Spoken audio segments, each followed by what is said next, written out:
Mientras estaba en la tierra, una vez Jesús dijo a Pedro: Simón, Simón, Satanás os ha pedido para zarandearos como trigo, pero yo he rogado por ti para que tu fe no falte. Y tú, una vez vuelto, confirma a tus hermanos. Este pasaje está en Lucas 21, del 31 al 32. En esta ocasión, Jesús actúa como un intercesor por Pedro, debido a las debilidades y flaquezas que Pedro estaba experimentando. Muchos pasajes del Nuevo Testamento nos dicen que nuestro Salvador hoy sigue actuando como un intercesor por los suyos desde el cielo. Hoy estudiaremos dentro del ministerio de Cristo, lo estudiaremos como el sumo sacerdote y como nuestro abogado que presenta oraciones sacerdotales ante Dios. Bienvenidos a nuestra clase de hoy.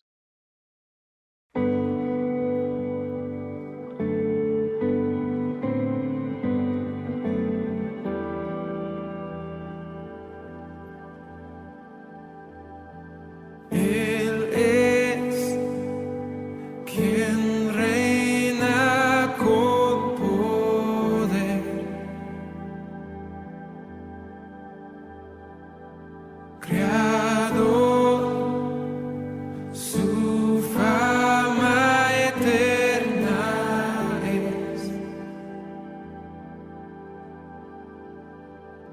Su voz, un eco sin final, todos proclamarán: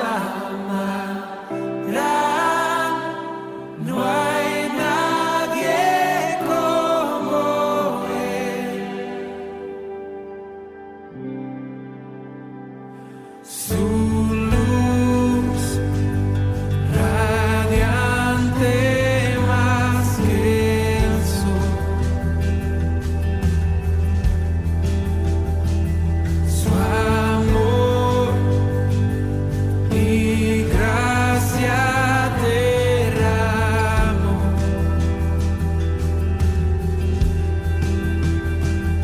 En Él encuentro sanidad, por siempre reinará. No hay nadie como Él.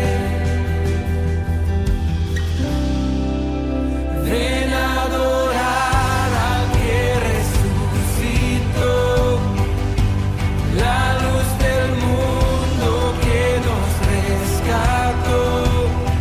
No hay otro nombre igual, no hay otro nombre igual, Cristo nuestro Dios. El vencedor que a la diestra está, ante su trono montes caerán. No hay otro nombre igual, no hay otro nombre igual, Cristo nuestro Dios. En Él está la salvación.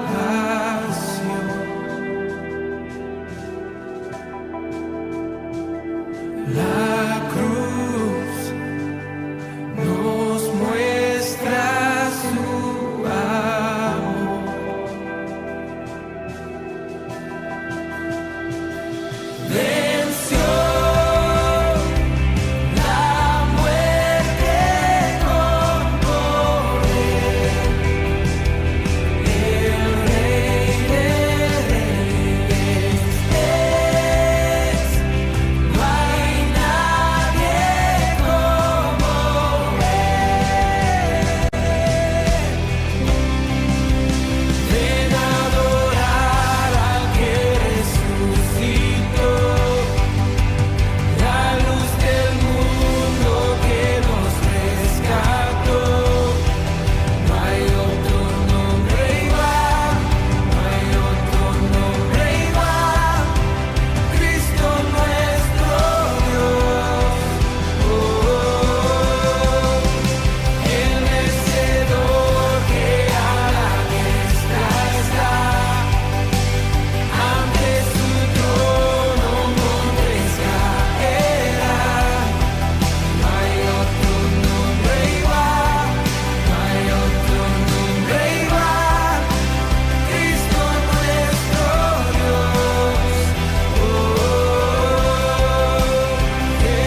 Mis hermanos, muy buenas noches. Les invito para que hagamos juntos una oración y colocar este tiempo en las manos del Señor.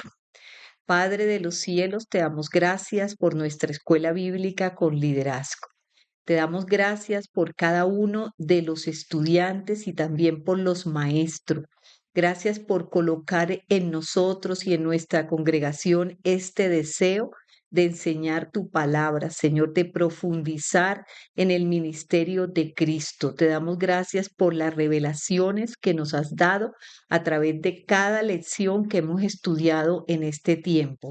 Te bendecimos y pido la ayuda de tu Santo Espíritu que nos guíe, Señor, y que esta verdad sea revelada a cada corazón. En el nombre de Jesús te hemos orado. Amén y amén. Muy bien, mis hermanos, vamos a hacer una introducción a nuestra lección de hoy. Y hablando del ministerio de Cristo, hoy vamos a hablar sobre Cristo como nuestro gran sumo sacerdote y también como nuestro abogado. Para introducirnos en nuestra lección, vamos a definir la palabra intercesor. Significa ayudar a alguien, hablar en favor de alguien o intervenir en favor de alguien. El que intercede se conoce como intercesor.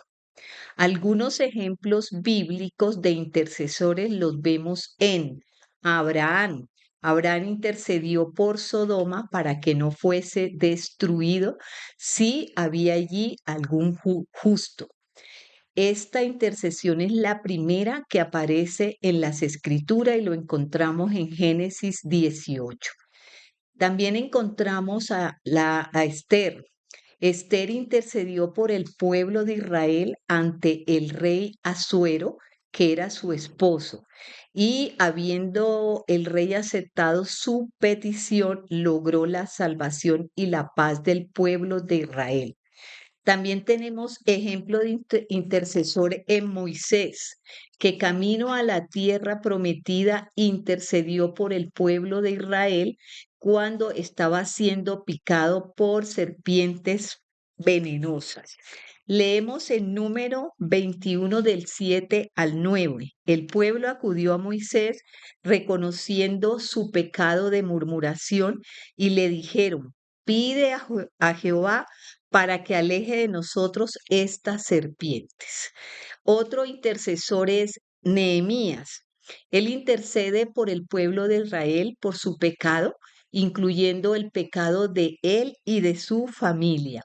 En Nehemías 1, del 6 al 7, leemos, esté ahora atento tu oído y abierto tus ojos para oír la oración de tu siervo, que hago ahora delante de ti día y noche por los hijos de Israel.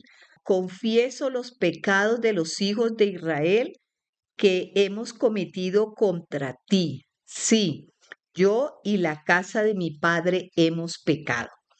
Por último, vemos otro ejemplo en Samuel. Y en Primera de Samuel 12, 19, dice, y dijeron a Samuel, ruega por tus siervos a Jehová tu Dios, para que no muramos, porque a todos nuestros pecados hemos añadido este mal de pedir rey para nosotros. El tema de nuestra lección de hoy nos invita como creyentes a tener una gran visión sobre la resurrección y la ascensión de Cristo.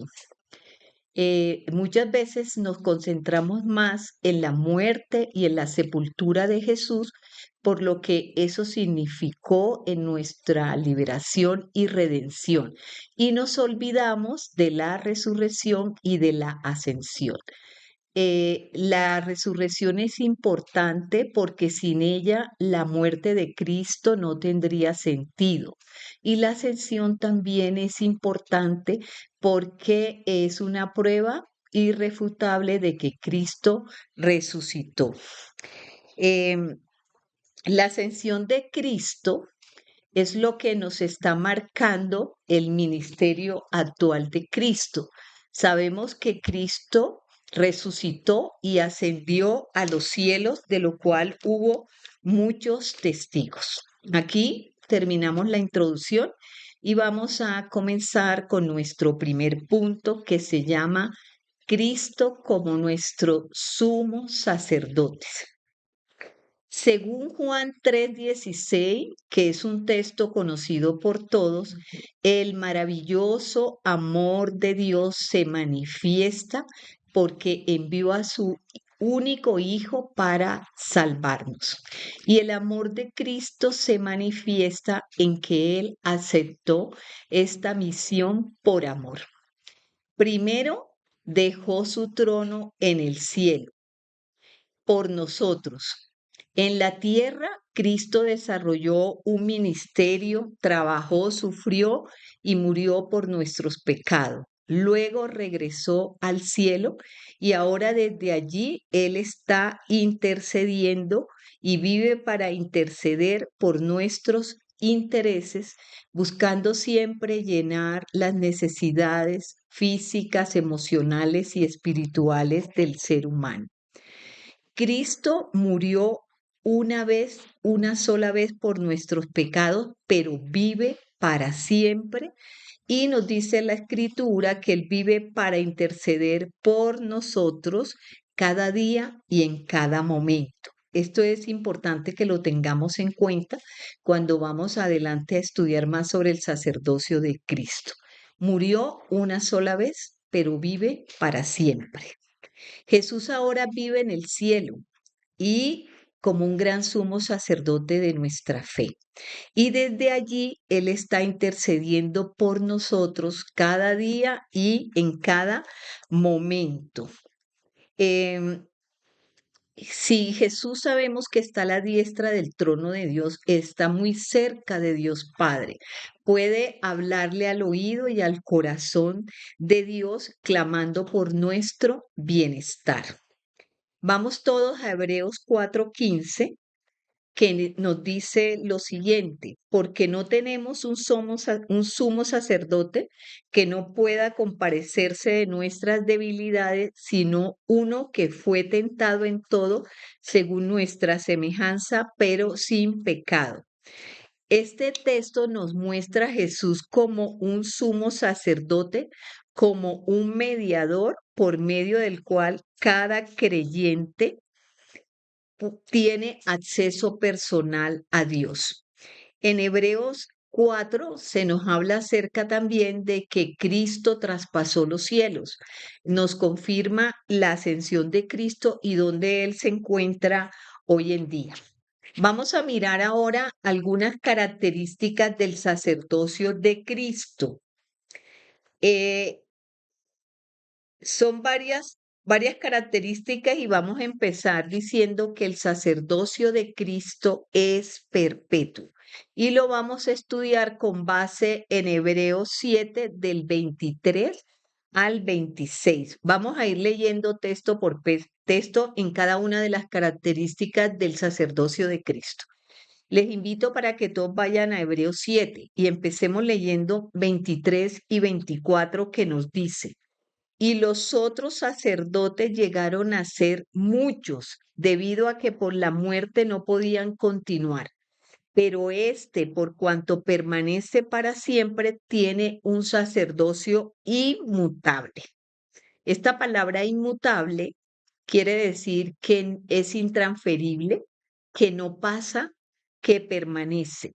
El sacerdocio de Cristo es perpetuo. Mientras los sacerdotes del Antiguo Testamento morían, o sea, los sacerdotes levísticos, ellos morían y tenían que ser reemplazados por otros. Nos dice el historiador Josefo que hubo alrededor de unos 83 sumos sacerdotes en Israel en la antigüedad. Jesús nos ofrece salvación eterna a todos los que por él se acercan a Dios. Los judíos del Antiguo Testamento tenían que recurrir al sacerdote, al sumo sacerdote, para la expiación de sus pecados y éste tenía que ofrecer sacrificios. El judío, al convertirse al cristianismo, y esta es la razón de ser de este capítulo 7 de Hebreo, Los judíos, al convertirse al cristianismo, ellos debían asumir a Cristo como el sumo sacerdote, pero ellos tenían un inconveniente y es que tenían como una duda sobre el sacerdocio de Cristo, porque por eso el autor de los Hebreos está explicándoles en este capítulo 7 acerca de este sacerdocio de Cristo, porque la razón que ellos tenían para aceptar el sacerdocio de Cristo es por el origen mismo de Jesús. Él no venía de una familia sacerdotal, él no venía de la línea de Leví, de la tribu de Leví, y tampoco descendiente de Aarón. Y eso les ponía a ellos en duda porque estaban acostumbrados al sacerdocio levítico. Pero lo que le está diciendo el autor a ellos es que Jesús es ahora un sumo sacerdote que permanece para siempre, al contrario de los sacerdotes levíticos que morían y tenían que ser reemplazados, o sea, no eran permanentes y casi siempre ellos necesitaban un sucesor porque tampoco eran eternos. Segunda característica del sacerdocio de Jesús es que es un sacerdocio perfecto. El sacerdocio levítico que provenía de Leví y de Aarón nunca fue perfecto, aunque fue dado bajo la ley.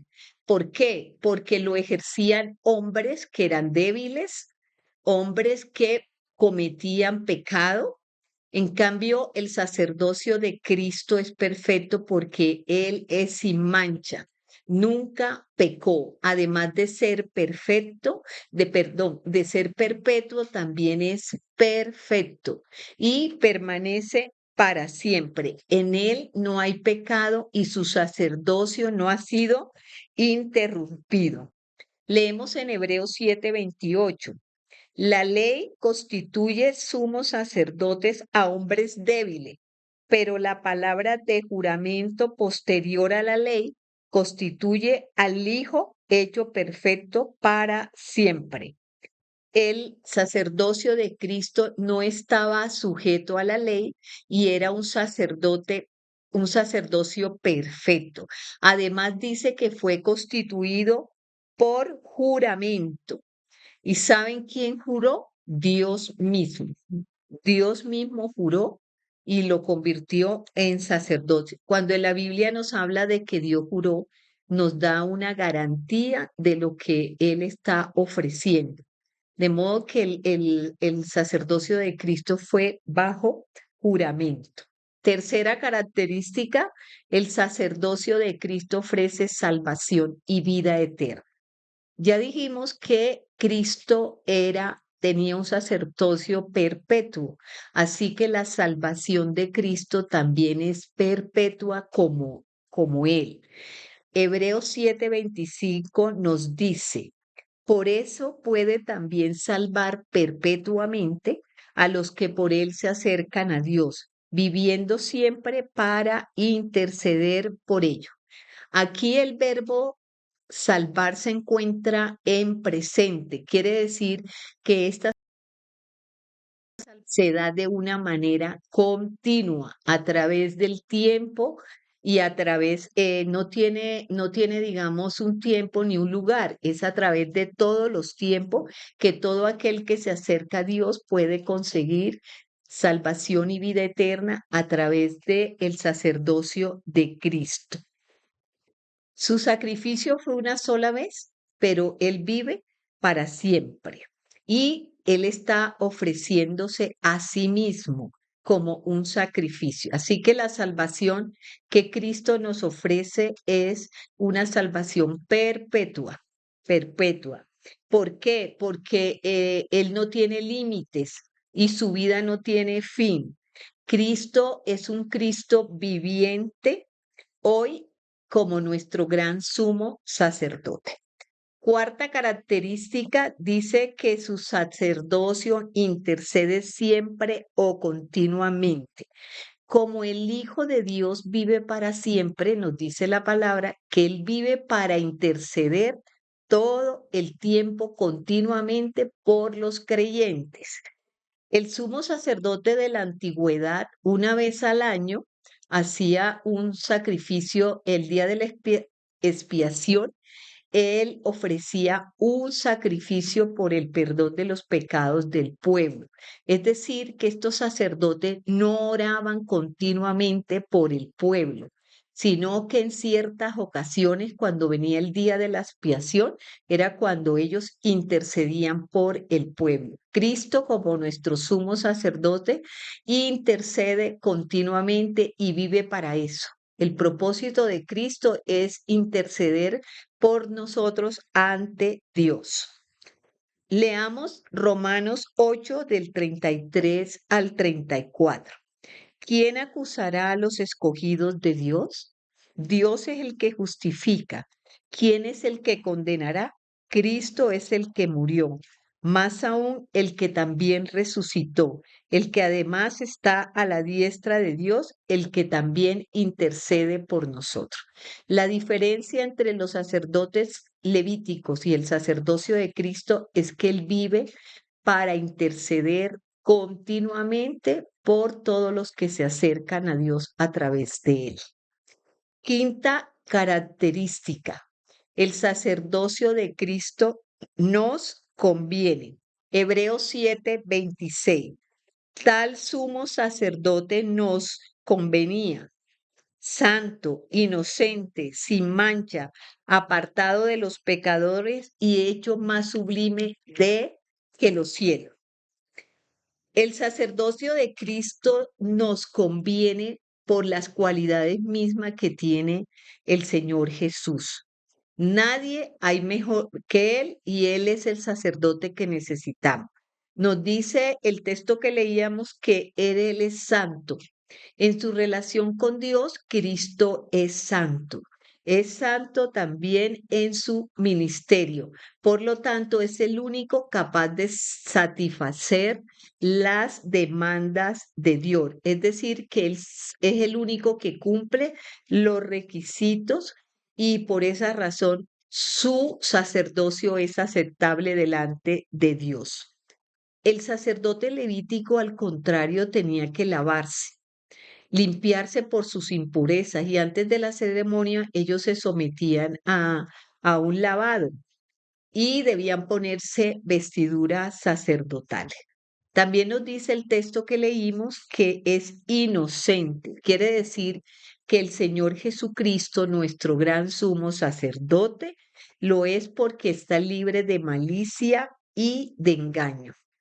También nos habla de que es sin mancha, es decir, que en su conducta el Señor no tiene ninguna contaminación moral.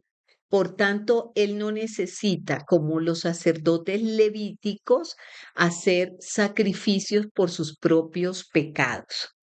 Apartado de los pecadores, en su caminar por la tierra, encontramos que Jesús compartió con muchos pecadores, hasta cenó con algunos de ellos, pero nunca fue uno de ellos. Él nunca pecó.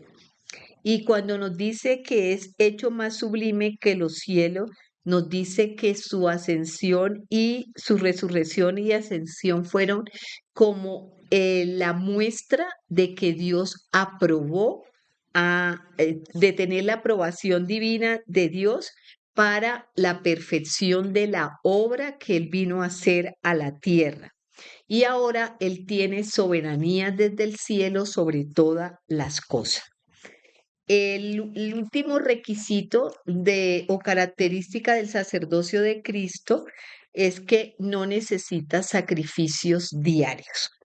Hebreos 7:27, que no tiene necesidad cada día, como aquellos sumos sacerdotes, de ofrecer primero sacrificios por sus propios pecados y luego por los del pueblo, porque esto lo hizo una vez para siempre, ofreciéndose a sí mismo.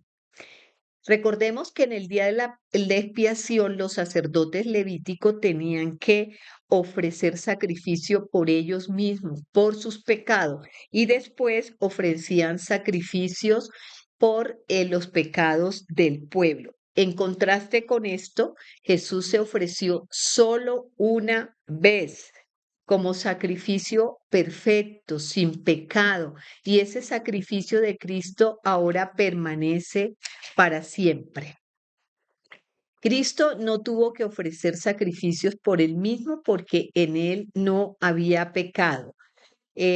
Su oficio es que, o sea, en nuestro lugar, Él pagó por los pecados nuestros y lo hizo una sola vez y para siempre. Voy a leerles una conclusión que hice sobre Cristo como nuestro sumo sacerdote. Ahí en Hebreos 7:3, el escritor de los Hebreos utiliza la figura de Melquisedec para ilustrar la eternidad de Cristo. Melquisedec es ese sacerdote que recibió los diezmos de Abraham, de quien dice la escritura que no tuvo padre ni madre, ni genealogía, ni se sabe dónde nació. Melquisedec era un sacerdote que a semejanza de Cristo, Melquisedec es semejante a Cristo ¿en qué? En que es rey de justicia, rey de paz, rey de Salem. Salem es Jerusalén, que también significa paz. Y Melquisedec, la Biblia lo llama sacerdote para siempre. Lo que nos quiere hacer el escritor de Hebreos es hacernos un paralelo con Jesús. Y los sacerdotes humanos iban y venían, porque no eran eternos, ellos morían y eran reemplazados con otro, pero nuestro gran sumo sacerdote Jesús no tiene principio ni fin y fue designado por Dios mismo. De esto también se dice de Melquisedec. En Melquisedec se dice que es sacerdote del Dios Altísimo. Y el sacerdocio de Cristo, según el orden de Melquisedec, es que Melquisedec es un tipo de Jesús o una figura de Jesús que aparece en el Antiguo Testamento y nos ilustra las cualidades de Jesús como sumo sacerdote. De manera que no es que Cristo se parezca a Melquisedec, es al contrario, es que Melquisedec es semejanza de Cristo, como una figura de algo que iba a venir en los tiempos futuros, en los tiempos venideros. Además, el sacerdocio de Cristo fue confirmado por un juramento de Dios mismo. Lo encontramos en el Salmo 110:4 que dice: Juró Jehová y no se arrepintió. Tú eres sacerdote para siempre, según el orden de Melquisedec. Muy bien, aquí terminamos nuestro tema de Jesús como nuestro gran sumo sacerdote. Ahora vamos a estudiar dentro del ministerio de Cristo como nuestro abogado.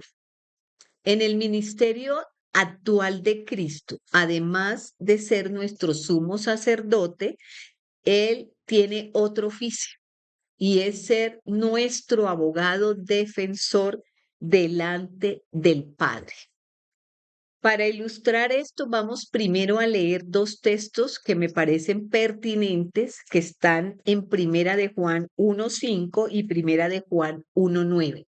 Vamos a leer Primera de Juan 1:5. Dice: este es el mensaje que hemos oído de él y os anunciamos. Dios es luz y no hay ningunas tinieblas en él. Y en Primera de Juan 1:9 nos dice el apóstol Juan: si confesamos nuestros pecados, Él es fiel y justo para perdonar nuestros pecados y limpiarnos de toda maldad. La palabra abogado viene del griego y significa paracleto, que es puesto al lado de alguien que ayuda.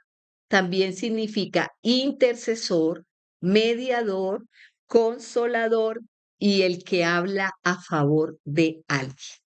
Esta es la definición de la palabra abogado. La palabra paracleto es la que se utiliza en el texto que vamos a leer a continuación en Primera de Juan 2, del 1 al 2. El apóstol utilizó la palabra paracleto y la tradujo como abogado. Dice el apóstol Juan: hijitos míos, estas cosas os escribo para que no pequéis. Pero si alguno ha pecado, abogado tenemos para con el Padre, a Jesucristo el justo. Él es la propiciación por nuestros pecados, y no solamente por los nuestros, sino también por los de todo el mundo. En los sistemas judiciales del mundo, para defendernos de una acusación, necesitamos un abogado que conozca las leyes, que nos guíe en nuestra defensa, que nos diga qué es lo que vamos a decir ante el juez, que nos aconseje según la ley, etcétera. Los creyentes necesitamos un abogado que nos defienda ante Dios, que es nuestro juez. Imaginémonos entonces un tribunal celestial. Dios Padre es el juez. Jesucristo es el abogado defensor y Satanás es nuestro acusador. Más adelante vamos a leer un texto que nos dice que Satanás nos acusa todo el tiempo. Nos preguntamos por qué los creyentes necesitamos un abogado. Porque hemos pecado, porque hemos desobedecido el mandamiento de Dios, porque hemos transgredido la ley, porque hemos mentido, porque hemos robado, porque hemos matado. Eso nos hace criminales y como si hubiéramos cometido delante de Dios y le hemos fallado. Primera de Juan 1:8 dice: si decimos que no tenemos pecado, nos engañamos a nosotros mismos y la verdad no está en nosotros. Cuando incumplimos una ley en Colombia, nuestro país, tenemos un castigo o una sanción por eso y tenemos que pagarlo. Cuando un creyente peca, comete un delito contra Dios y entra en conflicto con un juez celestial. Si nuestro Dios es compasivo, misericordioso, clemente, también es un Dios justo y un Dios severo. Por lo tanto, Él tiene que aplicar justicia y nosotros tenemos que pagar las consecuencias de nuestro pecado. En el capítulo 1 de Primera de Juan, Juan está hablando acerca del pecado y está haciendo una advertencia para que no pequemos, diciéndonos que si nuestro Dios es luz, nosotros no podemos andar en tiniebla. Y aquí la palabra tiniebla significa oscuridad, pecado. De manera que en el primer capítulo Juan habla de pecado y ya en el segundo capítulo nos está hablando de que nosotros, si llegamos a pecar, tenemos un abogado poderoso que entiende nuestra necesidad, que comprende nuestras debilidades por el tiempo en que Él convivió en la tierra con los seres humanos. Jesús entiende nuestra necesidad y Él, como está a la diestra de Dios y vive para interceder por nosotros, es nuestro mejor abogado. Juan empieza primera de Juan 2 del 1 al 2 diciendo: hijitos míos, y se dirige de una manera familiar y de una manera muy tierna. Estas cosas escribo para que no pequéis. Lo que Juan quiere y el consejo de Juan es que no pequemos. Y dice a continuación: pero si han pecado, abogado tenemos para con el Padre. Si llegamos a caer sin darnos cuenta o siendo conscientes de que estamos fallando a Dios, tenemos que recurrir a ese abogado que nos ayuda ante Dios porque es un intercesor por nosotros, es un mediador que habla por nosotros y por eso Él es nuestro paracleto. También podemos decir que Jesús es un abogado honesto, es un abogado confiable, que no cobra por sus servicios y él es defensor de nuestra causa y tiene argumentos fuertes en su defensa para con nosotros. Y el principal argumento que presenta ante el Padre es que Él es la propiciación por nuestros pecados. Quiere decir que cuando terrenalmente acudimos a un juez, el juez nos va a imponer un castigo que nosotros debemos pagar. Pero en el tribunal celestial, Cristo se presenta como nuestro abogado, pero además Él se ofreció a pagar el castigo que nosotros merecíamos y por lo tanto el juez debe declararnos inocentes, porque él dice, yo pagué por los pecados de ellos. Bien, cuando nos presentamos delante del juez supremo, del Padre, no podemos ir solo, debemos ir acompañado de nuestro abogado. Tenemos esa gran ventaja en que Cristo va a decir, ya yo pagué el castigo que él se merecía. Ya yo pagué por el crimen que él cometió. Y él es la propiciación por nuestros pecados al derramar su preciosa sangre, pagó todos nuestros delitos y pecados. Pero esto no nos debe llevar a tomar las cosas a la ligera y ser laxos para pecar. ¿Cuántas veces queremos que presentarnos ante el tribunal de Dios para pedir perdón y usar a Cristo como abogado? Cada vez que vamos ante Dios es como si se abriera para nosotros un expediente y no podemos estar continuamente yendo ante el Padre y muchas veces esto debería llenarnos de vergüenza y de temor de estar presentándonos tantas veces para que el Señor Jesús nos defienda. Bien, Él como abogado también satisface lo que el Padre demanda porque Él es santo y sin mancha. Tenemos también el intercesor y otro paracleto que es el Espíritu Santo. Recordemos que el Espíritu Santo nos fue dado una vez que Jesús ascendió a los cielos. Esto lo encontramos en Juan 14:16. Y yo rogaré al Padre y os daré otro consolador para que esté con vosotros para siempre. Primero, el Señor Jesús es nuestro abogado o nuestro paracleto. Y segundo, tenemos el Espíritu Santo que también nos ayuda, que es nuestro ayudador. ¿Qué significa que Jesús es nuestro abogado? Vamos a ver tres significados. Primero, significa que tenemos a alguien que intercede por nosotros ante el Padre y que además cargó por nuestros delitos y cargó una cruz por nosotros. Y como Él intercede continuamente con el Padre, consigue que nosotros seamos perdonados porque ya nuestra deuda fue pagada por Él y Él nos defiende de nuestro acusador que es Satanás. Les invito para que vayamos a Apocalipsis 12:10, que dice, entonces oí una gran voz en el cielo que decía, ahora ha venido la salvación, el poder y el reino de nuestro Dios y la autoridad de su Cristo, porque ha sido expulsado el acusador de nuestros hermanos, el que acusaba delante de nuestro Dios, nos acusaba delante de Dios día y noche. Segundo significado de que Cristo sea nuestro abogado, Cristo como nuestro abogado también trae consuelo.